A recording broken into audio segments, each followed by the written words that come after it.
Good morning, good afternoon, good evening, everyone, and welcome to today's CC-Webinar.Live keynote and panel discussion session, and thank you for joining.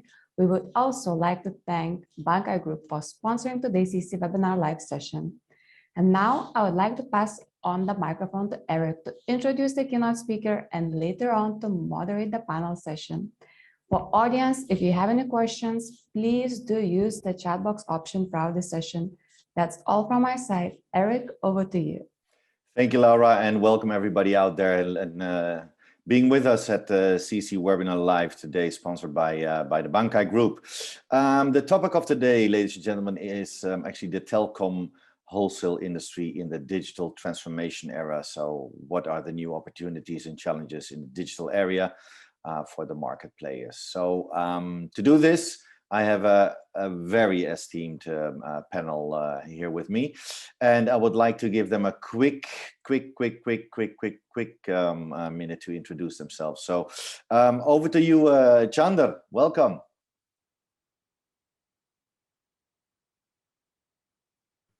Chander, you're on mute. Yeah. Good morning, good afternoon, and good evening to all the telecom friends across the globe. And thanks a lot, GCCM, to providing this platform. Myself, Chandrahas Rana, I take care about the business development at group level with Bankai Group and been in industry from last 14 years.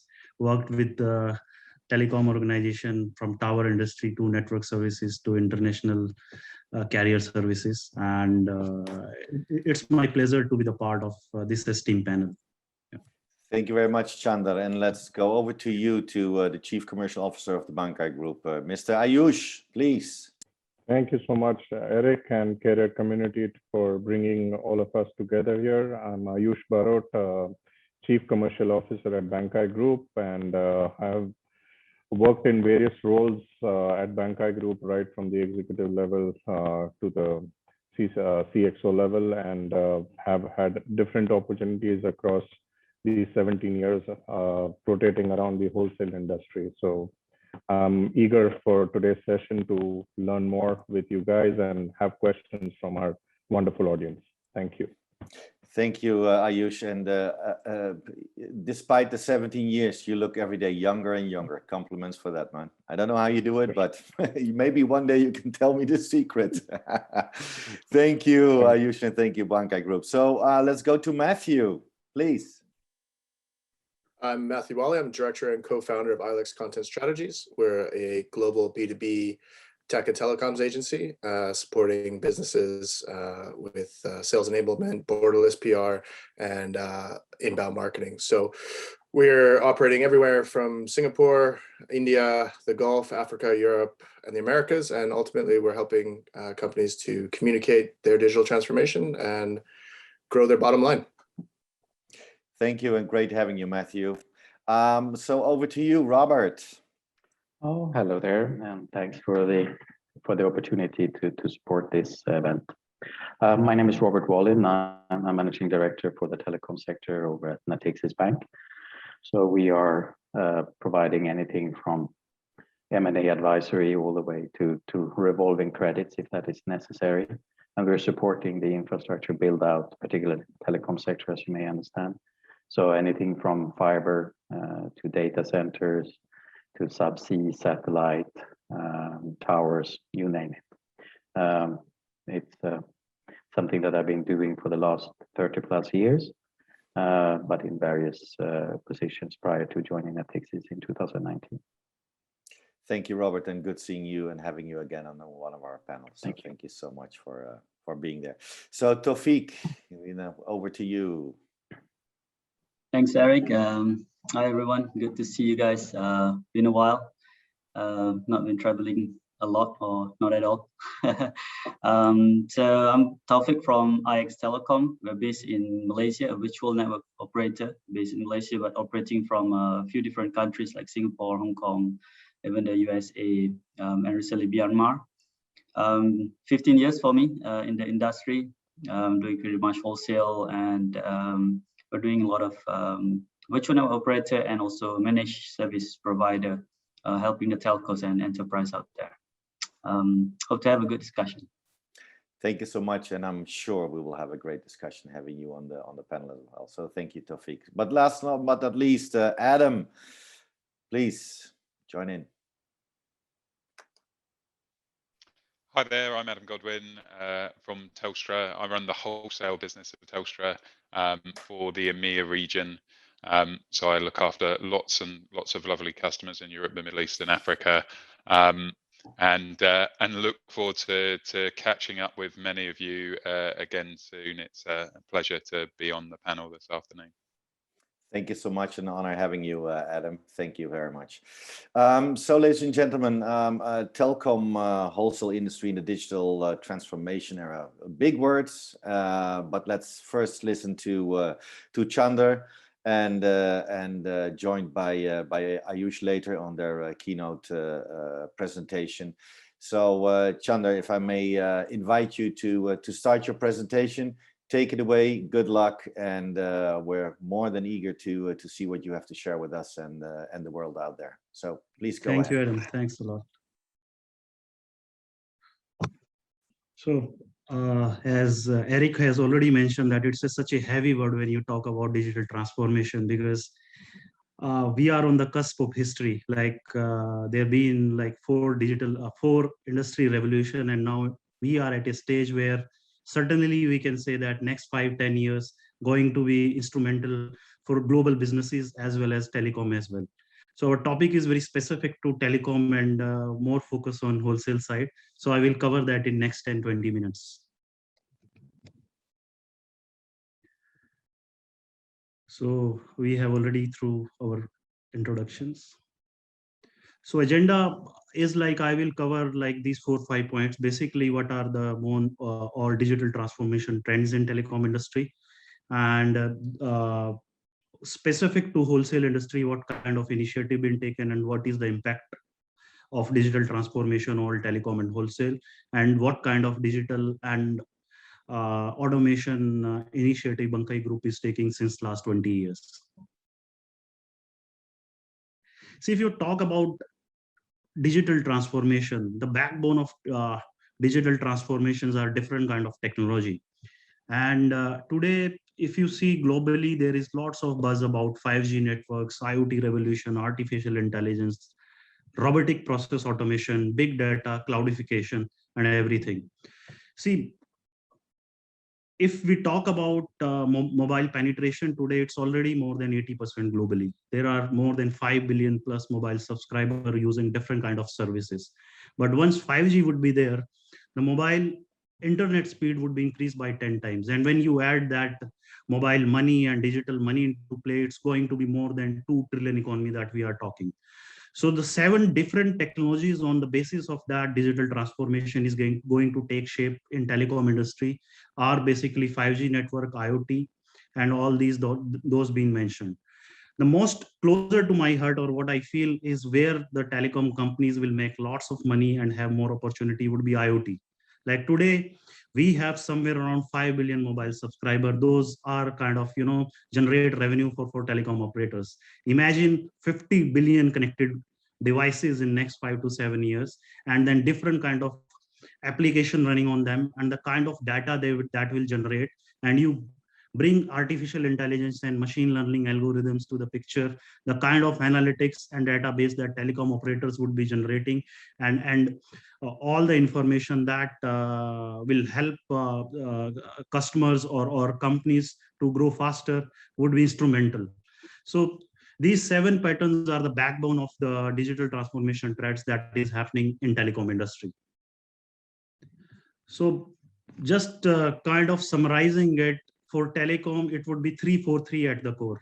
When you talk about digital transformation, there would be 3 mega trends, 4 big bets, and there would be 3 objectives for different CXO in different telecom operators. So mega trends, those are coming out of this digital revolution, is there would be explosion of connected devices. I have already mentioned that it would be more than 50 billion connected devices in the next 5 to 7 years. Then there would be new technologies coming into, like we are talking about flying cars, we are talking about cognitive abilities with robots and everything. And the kind of content consumption that is going to increase is going to be 10x in next 5 to 7 years. So what would be the 4 big bets for operators? Definitely data without analytics or any decision making would be just simply nothing of use. So with more data, more analytics, it would be better digital customer experience. So telecom operators have instrumental time ahead where they can kind of make their customers more closer to them, and they can kind of give them better experience. Till now we were talking about people to people communication when it was telecom, but now it would be people to people, people to thing to thing, connected through IoT. So it's going to be a massive you can say ecosystem that is going to be there for next 20-30 years, and then opportunities would be humongous. Of course, to kind of bring that kind of digital transformation, we need to have software transformation as well. There would be more and more software defined networks, and networks of the future, of course 5G would be more flexible and would be more you can say more software driven. And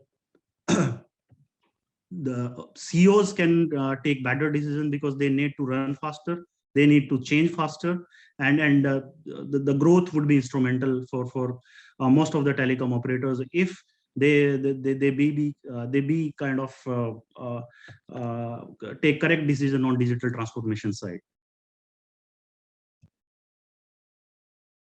So these are some patterns where you can see that where growth will lie. You are seeing that there is a kind of connectivity storm happening across the globe. Today, 80% of IP traffic globally is video traffic. And it is going to increase like 3 to 5 times in 5 to 7 years. Then everything is moving to cloud. You talk about today AWS, you talk about different platforms, they own somewhere around 50% of IP traffic today. And then everything would be on demand. Like gone are the days where you will have those long-term agreements where the pricing would be for years. Now it would be everything would be customized, and then the customer need everything at the click.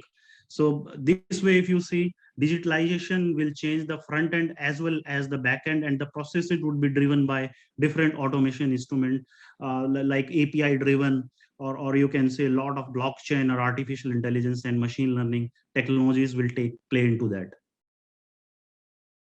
And which kind of wholesale players or rather telecom player will have an advantage? Of course, the carriers with global coverage, scale, and worldwide agreements will have an advantage, because when you talk about IoT network or anything, it has to be seamless, it has to be global. Second is many things are changing in last 5 to 7 years. If you will see global traffic patterns, it used to be voice driven, now it's more over data and video driven. So new business model will evolve, and wholesale industry, whosoever will kind of make themselves future ready, will have new avenues, and end-to-end kind of carriers covering from voice to data to DID to IoT services to will have more opportunities to grow in coming time. So this is kind of the paradigm shift that we are already seeing in last 5 to 7 years. And this is a paradigm that would be there for future. Like if you talk about traditional wholesale market, like 5 years back, in mature market segments, you see most of the focus was carrier to carrier.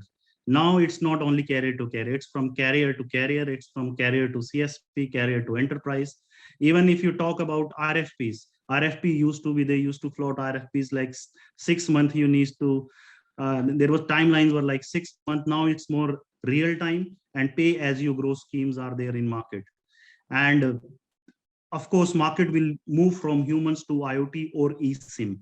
So in each kind of wholesale player, be it he is a voice carrier, be it he is a capacity carrier, be it he is a submarine cable or into IP transit, you are seeing that business models are changing, and there have been a great level of transformation happening, and services are well diversified and moreover future centric. So these are some, you can say, digital economy success mantras, like these are well established pattern that which kind of carriers are kind of prevail in this digital transformation era. First is there would be end-to-end partnership ecosystem. Like now, everyone will play to its core. Like if you are a connectivity carrier, you will play on your strength. somebody who is good with software, he will provide his services on the top of your platform or on the top of your services. Then of course, platform economy is going to take shape up. Already we are seeing so many CSPs like Twilios of the world, Nexmo, they are serving thousands of enterprises globally. So there been a paradigm shift, and already wholesale industry will move to platform model with more than 70 to 80% services being offered. Then organization would be more agile, and if we see traditional wholesale player, these are sales driven organizations, like salesmen or say account manager get into some deals, and everything is sales driven. But moving forward, it would be technology driven, more innovative organization with best of manpower will have an advantage over other organization. Then everything is going to be digital, from go to market to execution to operation to everything. So digital is the future, and digital go to market strategy will prevail over most of other traditional models. So now I will hand over this to my colleague Ayush. He will kind of brief that what kind of digital initiative Bankai Group is taking, a bit about our background and everything. Over to you, Ayush. Thank you, Chandar. And yes, continuing with what Chandar said, over the years, we've been focusing heavily onto how to digitally convert the processes, the company operations, because very early in the days, our management team thought that if we are not able to digitalize ourselves or transform, the entire business model, it will become a very heavy elephant. Typically, I mean, right from being a voice carrier to getting into SMS to being a platform provider. Now, one of the leading players in the fintech market, Bankai Group overall has, emerged, and one of the main reasons is our in-house technology support that we've had over the years, and how we have converted the entire business model to automation. Be it, one of the prime examples is our online portal, Bridge Voice Pluto, which is, an entire digital voice DID platform where, especially during the pandemic, it really proved like a boon for us as business and for our customers, because, of different what you call limitations to traveling, to meeting people, to getting access of things. This platform proved very useful to SMEs, especially like we've got about 40,000 plus enterprises. They wanted, to help their employees to start working from home, and empower them with making calls or getting on, different extensions and all those things. So everything was possible because we were maybe ahead of times in terms of providing these kind of solutions. So that's the biggest edge as a company that we've got. I believe, or we believe as a group, that except for sales or meeting people, there should be no human touch in the entire flow of business, and it makes it very flawless. The fraud is pretty much under control. We go over the possibility of human errors. So yeah, that's what we are, and that is our goal. We are aiming towards a lot of upcoming technologies, when it comes to the IoTs or doing different things on the SMS side as well, which we will be disclosing in the days to come. So between 1989 and today, we've grown from a 5-people company to over 550 plus employees today, with over 150 tier 1 operators working with us, and various banks, aggregators, and of course our enterprise customers and application users have been the biggest strength that we have today, where we are able to, in these tough times also break through and assist our global operators and, do different kinds of deals. So that's in a crux our take on the digitalization or conversion of our business to moving more towards automation. On the next.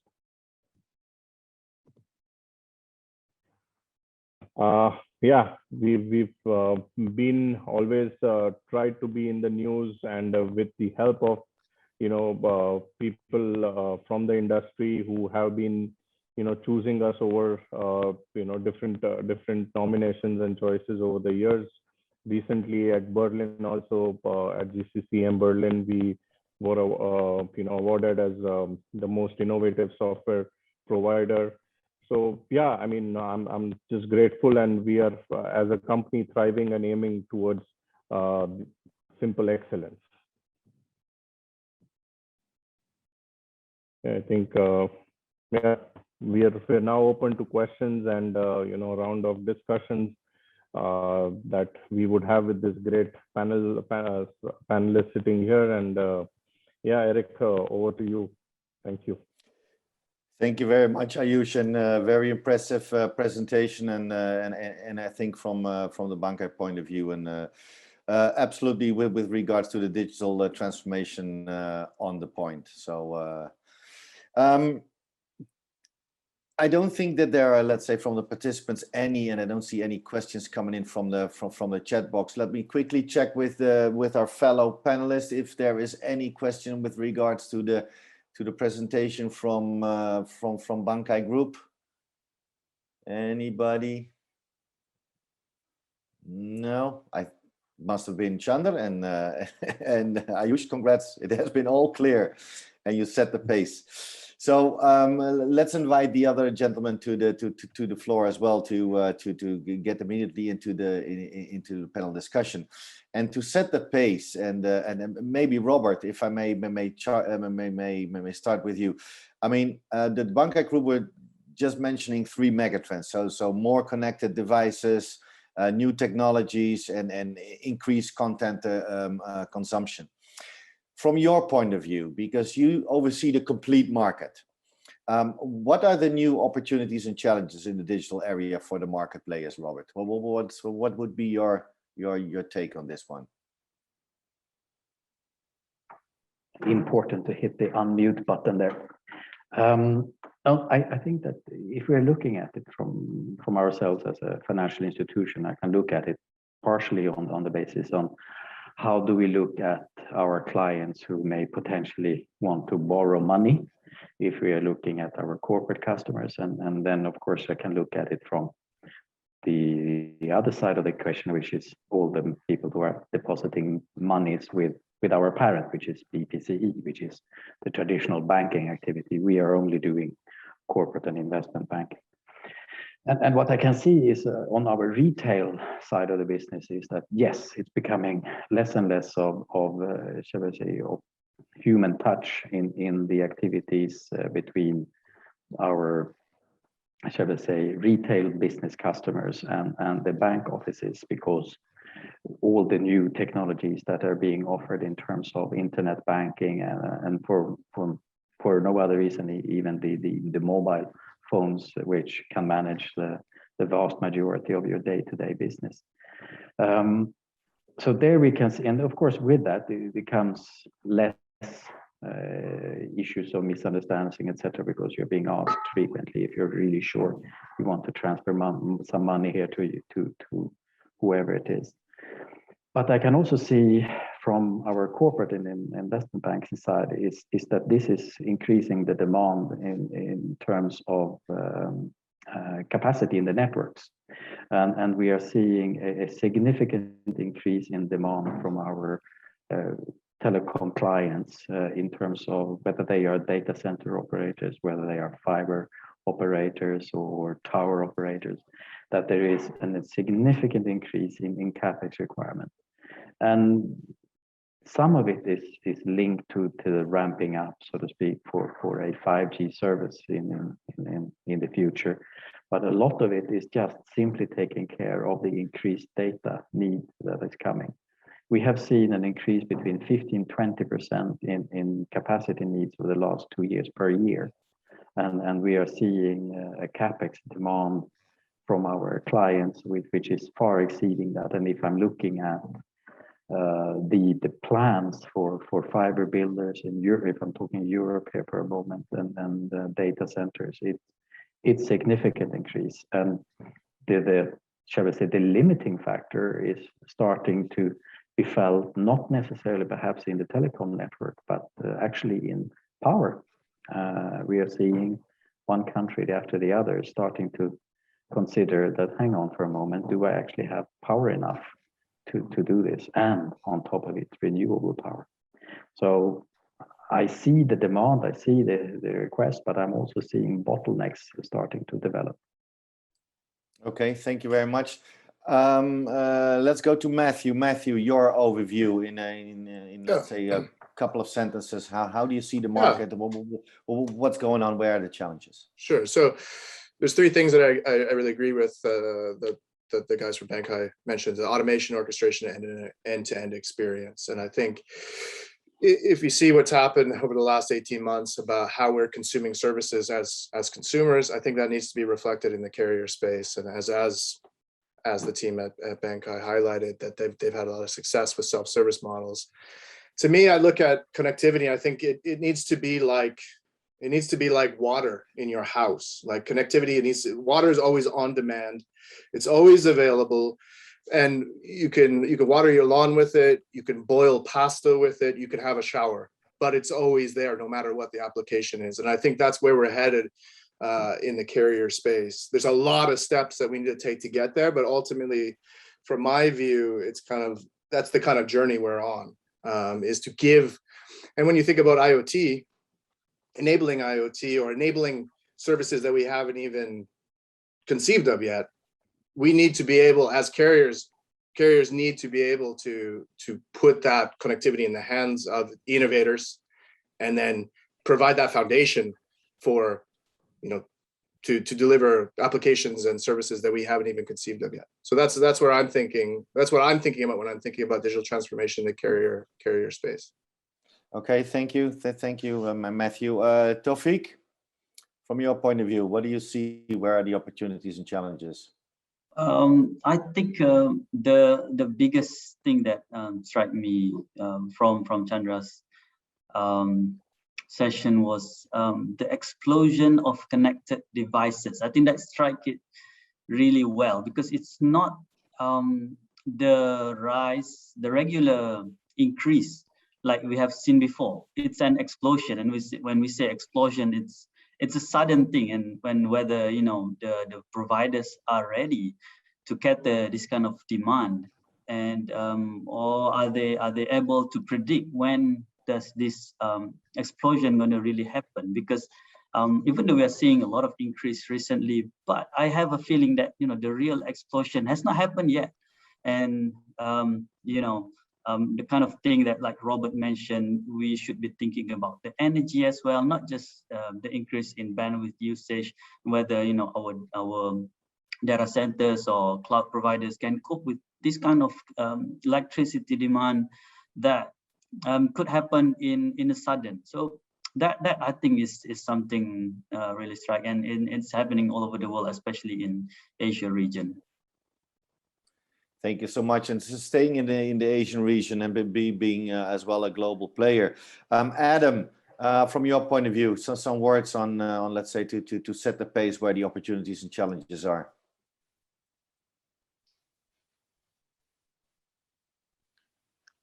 Look, the network's really right at the center of digital transformation. It's at the center of our transformation, but it's also at the center of our customers' transformation. This really isn't trivial. If you talk about the vision that Matthew sort of painted of users being able to switch on and switch off services at an instant, that really is very hard to plan for, even at a very simple level. So say take a volcano in Japan, and all the subsea traffic disappears from Japan, for example. Reroute all that traffic onto other networks, especially in the capacity that networks are all running at, it is not simple. It can't just happen automatically. There isn't the capacity there to take it. So we all as an industry haven't yet got to that vision, but obviously we are all building towards it. I'm starting to see Telstra itself building products that are by the minute and turned up in seconds. instead of a 36-month contract and a big paper agreement. So we're on that journey. I think we're all doing it together, but there are clearly physical limitations. Power was mentioned. There's lots of others. Building and planning a cable or a satellite, constellation is not a few month plan. It's actually absolutely a 15-year investment. So it's a journey, I think, that we're just at the beginning of. Thank you, Adam. And talking about planning, try to get in the next 3 years or the next 4 years to get a ship who is putting the subsea cables down. I think you have to stand in line, right? I think that's that's what we're seeing, and that's what we're facing. Definitely, that's definitely the case. All right, Ayush, because one of the main trends was, let's say, the new technology. So Ayush, with your permission, let's go into that. How can new technologies help the organization to implement new business models and services? And what are we talking about? What do we have to look for? And maybe you have some examples for the audience. Yeah, I mean, successful businesses don't view technology simply as a way to automate processes, but it opens up new ways of doing business as well. Businesses, are operating in an era where having a strong digital presence is also essential, not only for success, but at times for survival as well. Because if you're not seen, you don't sell.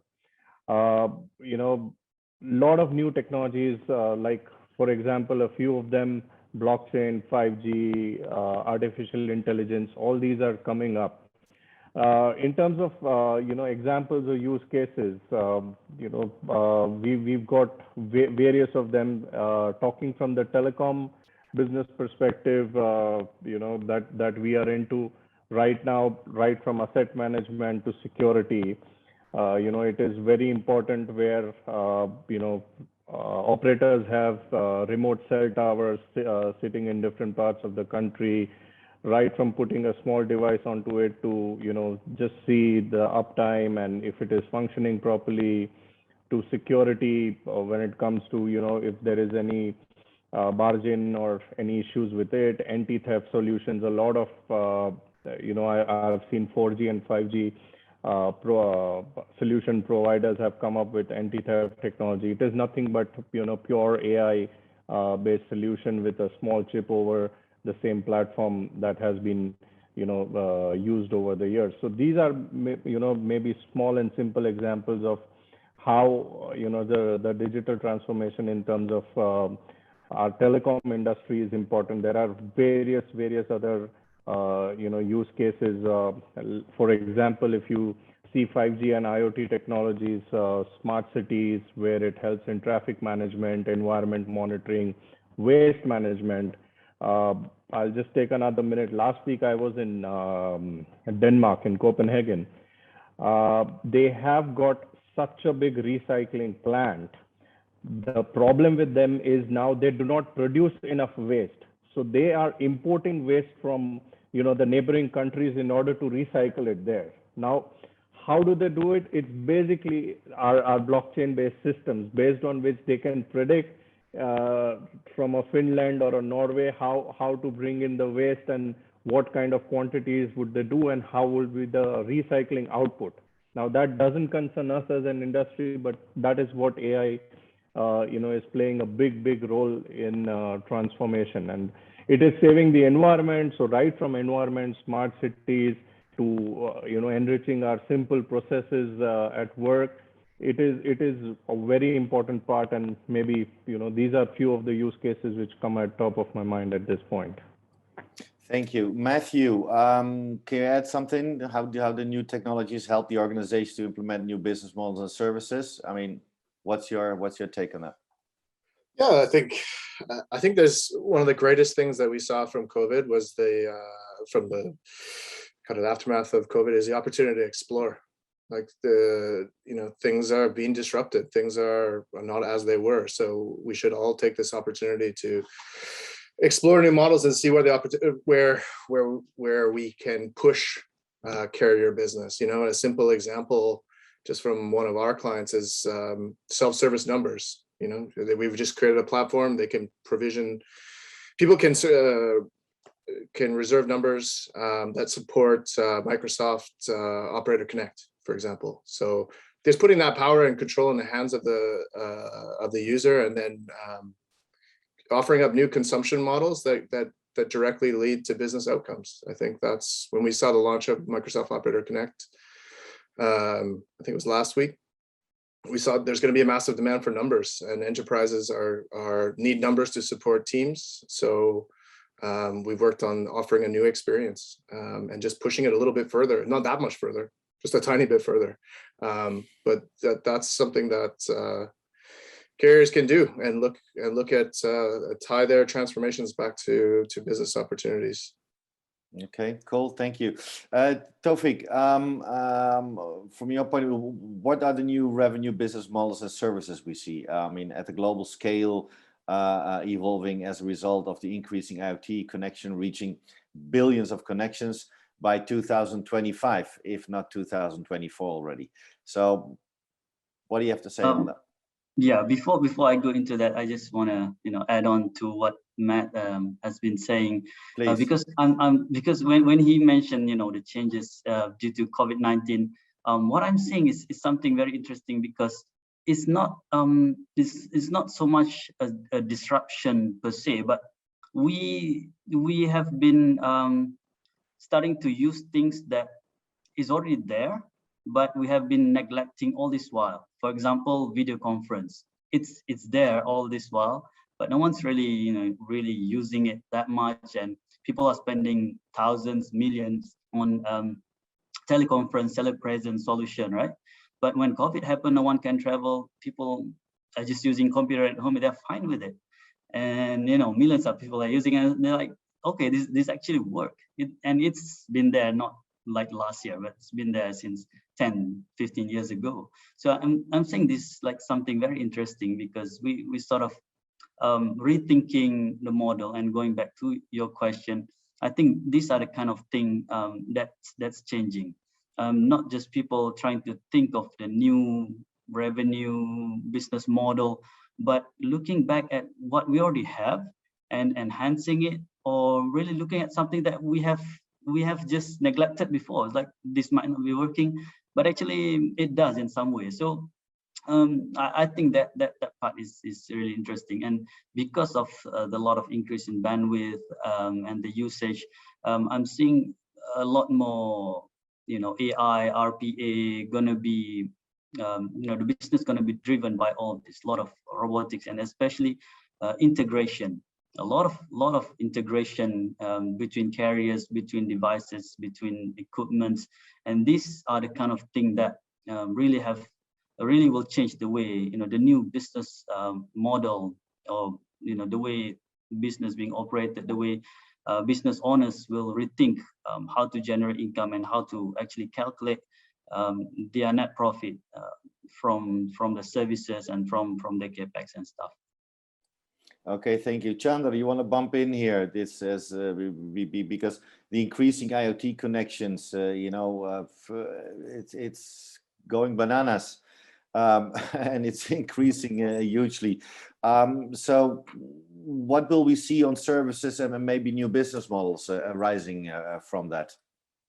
See, Eric, if you talk about IoT, I think this is a second opportunity for telecom industry as a whole. Like 15 years back, when networks were not that sturdy, mobile operators across the globe built that connectivity. Everybody was having that internet at their palm, and who took the advantage? It's OTT and giants like Amazon of the world, e-commerce companies, or giants like Google, Facebook. They got like, this is the moment for telecom operators where they can move from, like, they've been called like dumb pipe.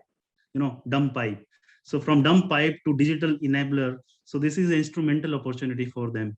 So when you talk about like IoT, you are going to have billions of devices and doing lots of stuff, collecting so much information.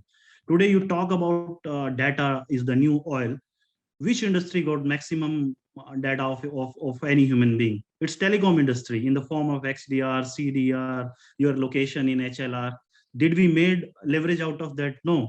So somewhere I feel once IoT would be there, the kind of data telecom industry as a whole is going to have. Only thing we need to do is we need to be future ready. We need to compete on digitalization with these new age technology companies like Amazon, Facebook, or all that. We need to get into decision making. Customer experience we are already giving at the back end. We need to drive the customers and enterprises for the decision making. So that data has to be kind of analyzed, and we need to be the part of value chain when it comes to customer buying patterns or customer buying behavior.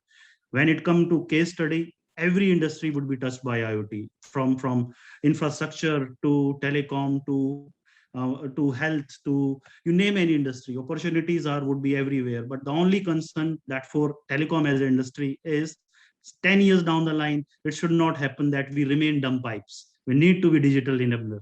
That's it. So let's change that and let's move ahead because otherwise we're already behind, right? I mean, the operators, the carriers. So wake up call is has been there already and it's constantly there. So let's move on. Now on the investment side and Robert, if I may come to you. I mean, you set already a pace over there. How do you think can companies support a digital transition through new investments in new technologies to meet demand and offer connectivity services? Yeah.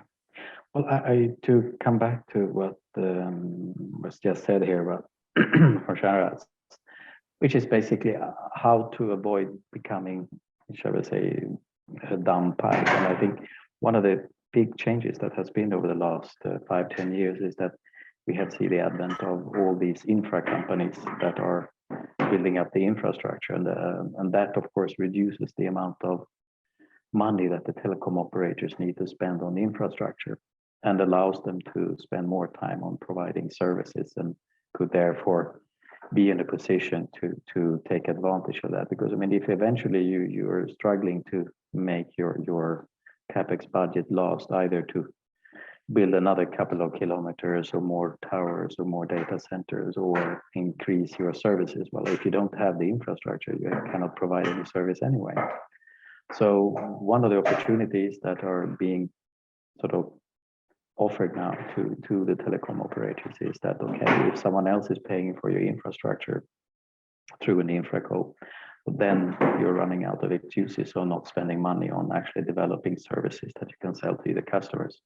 And this is happening all over. I mean, whether it is a subsea cable, whether it is a fiber, terrestrial fiber, data center, or whether it is a tower, these are all allowing the operators to actually focus on providing services for which we hopefully will remember them.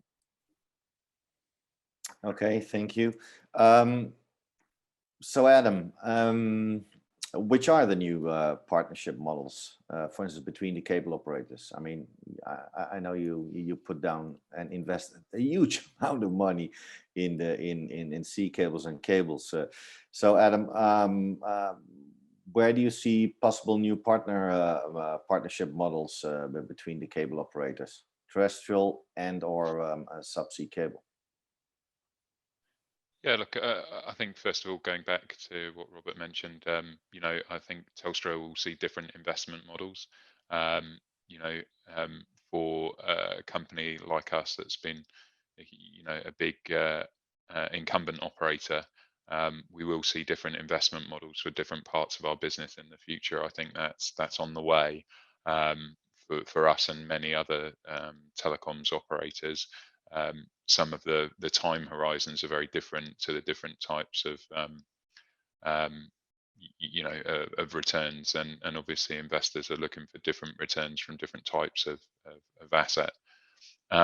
So I think that's very possible. I mean, partnerships are absolutely critical in getting cables built, and all the partners need to put in expertise. Telstra's expertise is really Asia Pac. We've got a long history, as you mentioned, of subsea cables. We've obviously got terrestrial networks and mobile networks as well.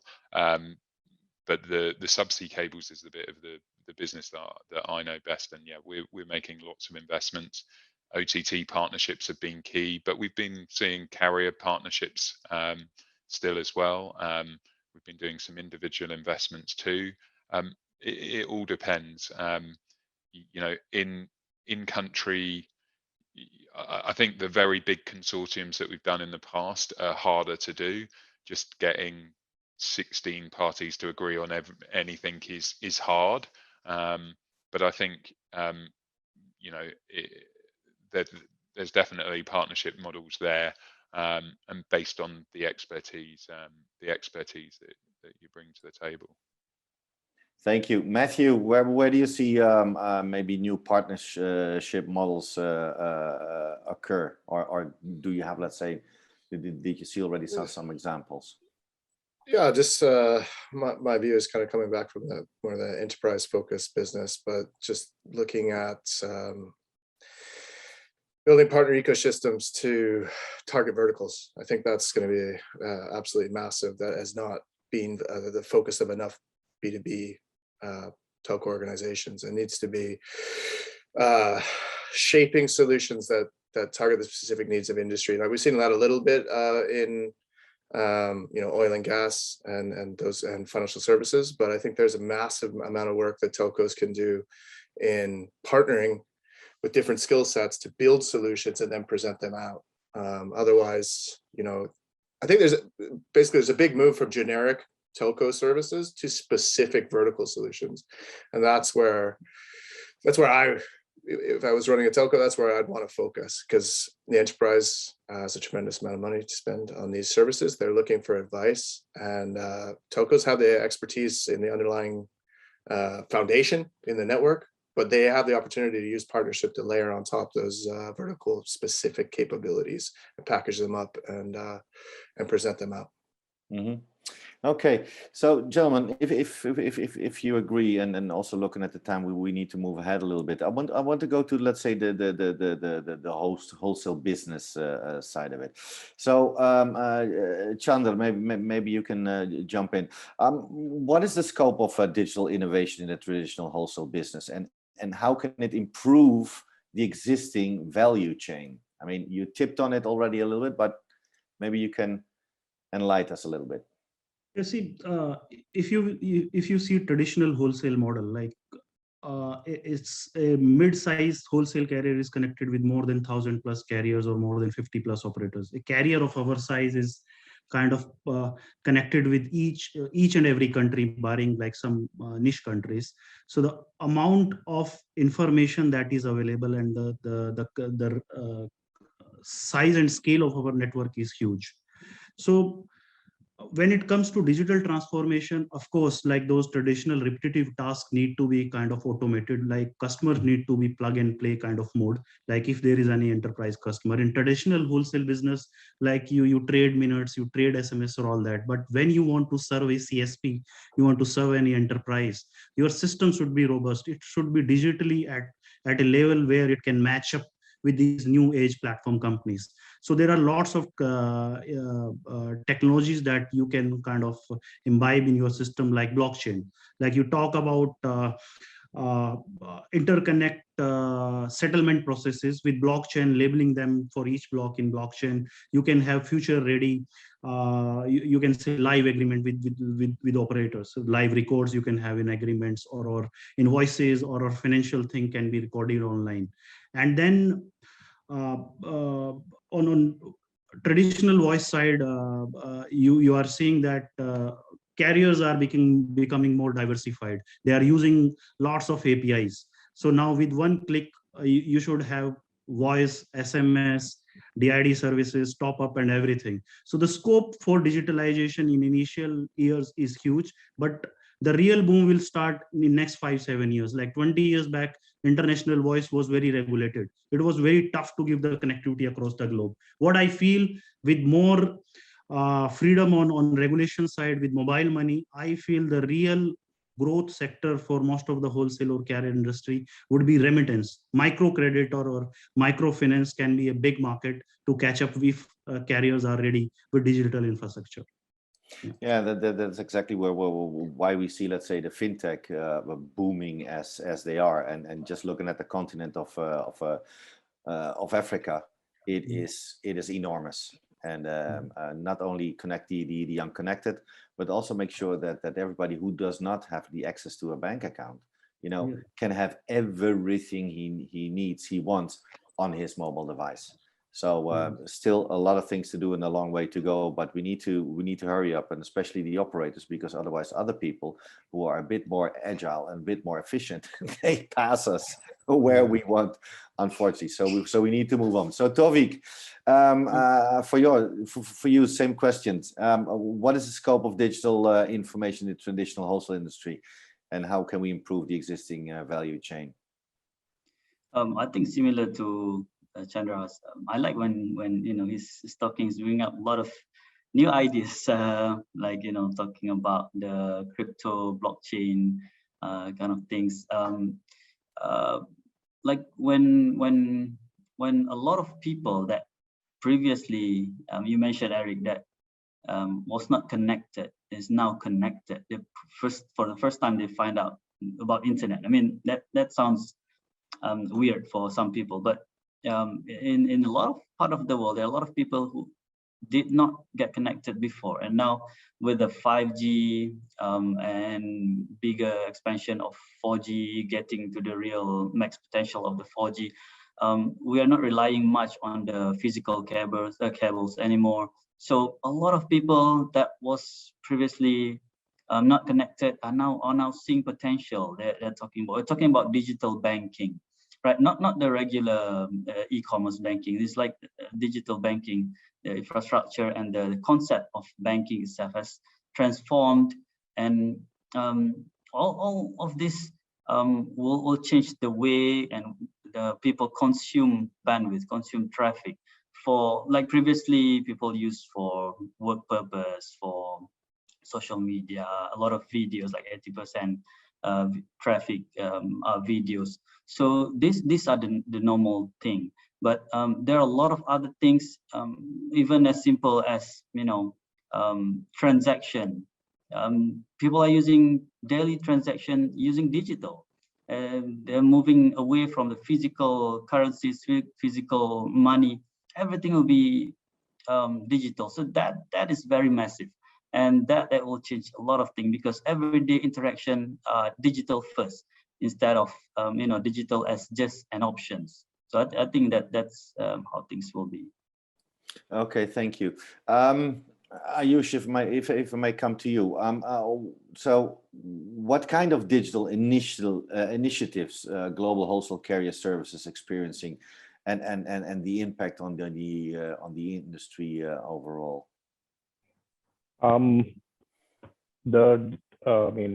The changes that have come across, firstly, the biggest impact is, has moved out the non-serious players out of the market because of the digitalization, information flow, closed communities like, one of them, GLF, the Global Leaders Forum, which, Bankai is a part of, and all the recognized carriers internationally are. I mean, this kind of information flow has been, very important in terms of helping the carrier industry to survive, grow, and consolidate, all put together. And beyond that, the systems, like we already discussed. But one area, I think I'll jump to a previous question, which I thought would be interesting to share as a caution for the investment in the digital transformation is. A lot of companies, are investing into digital transformation. You will be, surprised that last year we had close to $1.3 trillion invested globally into digital transformation, out of which $900 billion have gone down the drain. Companies and management also have to be logical that, in these times, just not to, get into the digital transformation, try to turn things around, because that would disrupt the sound business which is running. But three important factors that they should be looking at in order to get, firstly, the employees confident that they are not going to lose their jobs, or try to find out ways for it, align their business strategy. because that again is a very big gap between your business strategy and what what you're trying to digitize. Because today all the vendors in the market are, be it for telcos or carriers to any industry, there are tons of solutions coming into place, but you should know what exactly you want to invest into. And third is, leveraging the internal resources as well, because that again becomes a very important key when you're trying to, maybe just implement a simple ERP or a different system. So the resistance is very high, and because of which a lot of companies do not find the right worth of the transformation. So, that I think is a crucial area when we are all talking about digital transformation. We should be looking at this and, trying to save the overall investments that is going. And it is also, it has killed, I mean, don't want to give names, but it has killed number of companies, who are doing well or more than well. And because of all these digital transformation activities, unthoughtfulness of their respective managements has, put this entire thing into drain. So that one area is, I think, very crucial when we are talking about all these transformations. Thank you, Robert. Quickly, can you jump in? I mean, being here, let's say in this very extensive panel, but I can say the guy with the longest financial history and maybe experience of all of us. Do you agree? Are we spending too much money, or are we misspending it? Do we spending it wrong on the digital transformation? What do you see? I think, as always, when it comes to making investments, it is a question on what it is that you're targeting to improve. If it is efficiency, if it is increasing your margins, basically, contrary to what you mentioned before, reducing the OPEX, you're talking about automation, etc. And unless you are in a growing market, that means redundancies. It's an unfortunate fact of life. But there is no need why we shouldn't be able to make investments to grow the market and grow the revenues, and therefore be able to sort of reallocate the resources we already have within our organizations. If you are in a relatively slow-moving market like what we're having here in Europe, most of the automation that has been taking place over the last 20 years have had quite dramatic effects on the number of employees. I mean, if you just look at the large telcos around Europe, and you will see the number of employees since we moved over to IP. So that's one element, but these, it's just that we need to put them into different operations. And that's what we were discussing earlier when we said, okay, if you as a telco operator do no longer need to spend so much money on your infra capex, you can actually allocate that to providing new services and better services, which will allow you to sort of become a revenue earner on the top side of your operations rather than at the bottom side of your operations.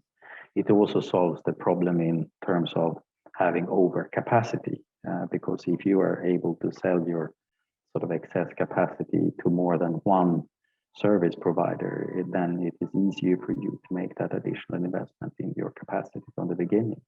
So we can see a lot of advantages, or a slightly more streamlined operation.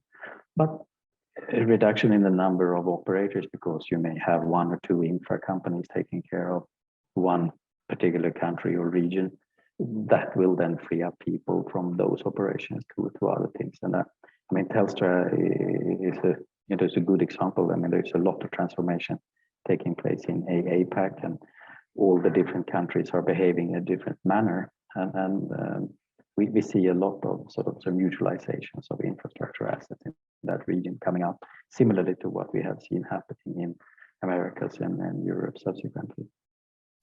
Okay, thank you. Well, gentlemen, and Tawfiq, maybe I can, if you allow me, I would like to start with you. Looking, let's say, at the near future and trying to scoping it. What is the outlook for the future trends, and maybe even consumption trends of our bandwidth hungry consumers we are, and which will be there even more and more hungry in the future. Can you scope a little bit the future? What will happen? I mean, like I mentioned before, the explosion is really the key. That makes it really difficult for any carriers. I think even maybe for even AI to really predict how consumption will be, because these are the things that we have not seen before. Even when companies are agile enough, flexible enough, it's really hard for them to really gauge the kind of bandwidth that is really going to be consumed within the next, like I think Chandra's mentioned, the next 5 to 7 years. So what I think is, right now we are seeing like the numbers of traffic being driven by videos. So what else? What will be the next driver of this growth? I don't think we have seen it yet. Because we might not have predicted that many consumption from videos alone 5 years ago. It just happened. So talking about 5-7 years in the future, I'm thinking it's something else. It's something interesting, and it's something that hard for me to really put in even words. Nobody has the crystal ball, and even holograms and whatever, but and for instance AI, but I mean nobody has a crystal ball. So thank you. If I may go to you, Adam, what do you see happening? What do you expect? In terms of our own industry, there's going to be a lot more automation. So that means, with us at Telstra, automating our own system. So, paper order forms, no longer paper. So you start off with scanning those, or, no longer spreadsheets. They're all in our automated system to start with. So they're very simple things. Moving right along to, more end state solutions like a blockchain. Protocols are coming along very well, and things like Ether on things like proof of location, things that have been long-term telco issues like location. We are getting a lot closer to solving those and being able to pass that information relatively frictionlessly between ourselves. I think there are some big opportunities there. My team, for example, generate 5,000 quotes a month. Fairly typically, we could automate a lot of those if we had a lot of the information flow seamlessly between ourselves.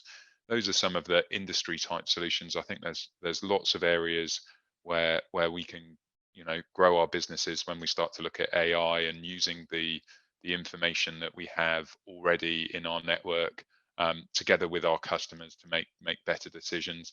An example of one of those for one of our healthcare customers was just tracking the devices that they actually have already in the hospital, and knowing their location instantly was more than enough to pay for that, getting the rollout of all the IoT to support that. So it's interesting that it's things like those that are life-saving potentially, that are relatively simple, and we already have that information. Okay, thank you. Chandra, your future outlook. So it's very tough to predict about the future or an industry basically to IoT that is growing at 50 to 70% year on year. The only thing that I can predict is like one connected car will consume around 15 GB of data a day just to be functional. So now you can imagine the kind of bandwidth consumption that is going to be there in a connected world 5 to 7 years from now. When world moved from 3G to 4G, the average data consumption increased 70% year on year. And you talk about developing world, it was like X, always 2X, 3X in that ratio. So once you will be having 5G networks, those are 10 to 100 times faster than existing 4G. And you will have that kind of ecosystem like 10 or 20 times machines connected with the network. Nobody can imagine the kind of data we call it big data right now. I feel it's just the start. Like after 10 years, we will realize how big is the big data. So it's all about predictions and everything. So let us not predict anything right now. It would be good, like maybe in 2023, we again come to we kind of again assemble all these panelists, and then we decide that how were our predictions and how the things going on, right? Thank you, Chandra. Robert, from your side, what do you see? What do you expect to come? Well, I have, as I spent an awful lot of time working for the vendor side, I mean, in the telecom industry, it takes a long time from laboratory to commercial use of all things that we figure out in terms of engineering, etc. I think that we will be still quite busy improving the infrastructure for the next couple of years, simply to be able to do everything that we think is technically possible with our networks. But if you're looking at the lag in building out of fiber backbone in large portions of the world, there is a lot that needs to be done before we can actually put our networks to the full capacity of what we should be able to do. So I think 2022 will be the year where most of the expansion will be taking place. And if we're looking at the business plans of all our clients, we are seeing CapEx programs going out for 2-3 years, doubling the sort of investments that has been made up to date. So I think that's something we need to look for.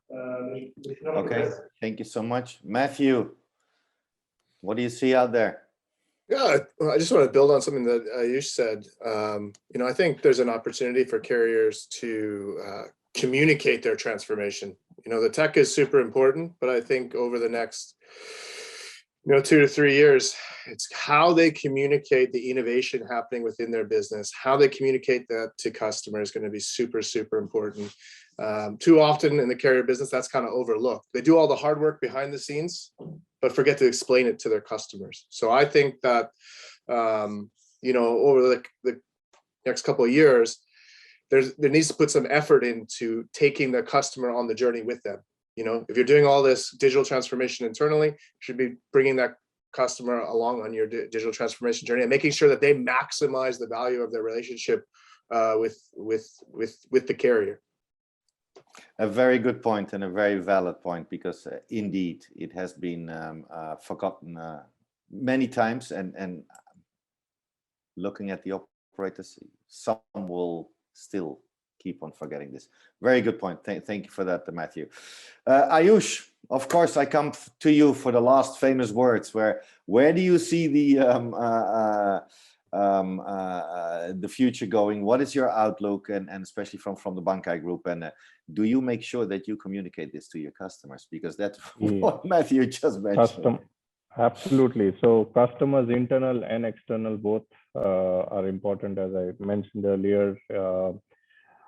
Future, again, Chandra and I have had big debates over the last 2 nights on this discussion, since especially when we are going to come here, trying to learn, understand, brainstorm. But truly, there's very limited that we can say, and there's unlimited possibilities that we all have examples for, right from transportation digitalization to navigation to travel. And I mean, every day we are coming across new opportunities. But cutting it short, our group, our aim as a group, is to maximize in limited fields that we are working on.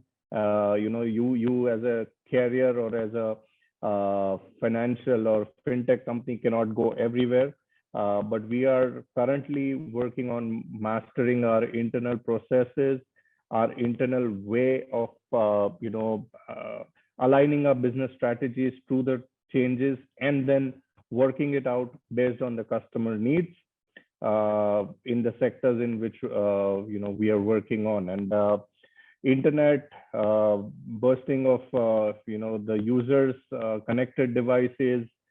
I think by 2023, it is estimated that almost 66% of our global population will be digitally connected either through one or several devices, and that itself is a big era of possibility in itself. And each one of us here, all the honored respected panelists and the companies that we are working on, I think all of us are working towards contributing a little bit to make sure that out of that connected device, we as a company and as a community make most out of it in terms of rendering services and of course business.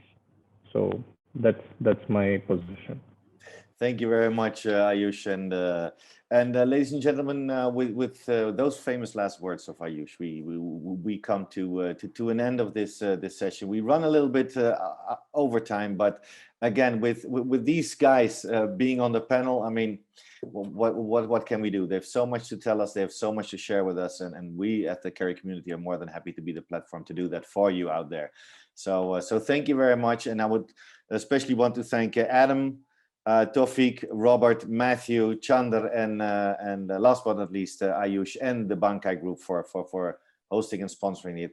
So, gentlemen, thank you very much. For the audience, thank you so much. We were discussing today the telecom wholesale industry in the digital transformation era, and we looked at the challenges, the trends, and the opportunities, and the financial impact of it, and where you should go and what you should not do. So. For me, it's ciao for now. I thank you so much. Hope to see you next time. Stay tuned with the Carry community and panels. Thank you so much. And over to you, Laura. Back to the studio. Thank you. Thank you, Eric. Bye-bye. Thank you, Eric. Dear all, we are at the end of this webinar session, and I would like to thank today's speakers, Ayush and Chandra, for the wonderful presentation, our panelists for sharing their knowledge, and our audience for participating and listening. This panel will be soon available to watch on CC Media portal. We are looking forward to welcoming you in both physical and virtual events this year. For more information, please visit our events portal. If you're interested in supporting and sponsoring one of our future branded webinars, contact CC team. For all updates and fresh content, follow us on our 4 social media channels. Also, subscribe to our Telegram news channel to receive exclusive invitations to CC Webinar Live sessions. That's all for today. Goodbye and take care.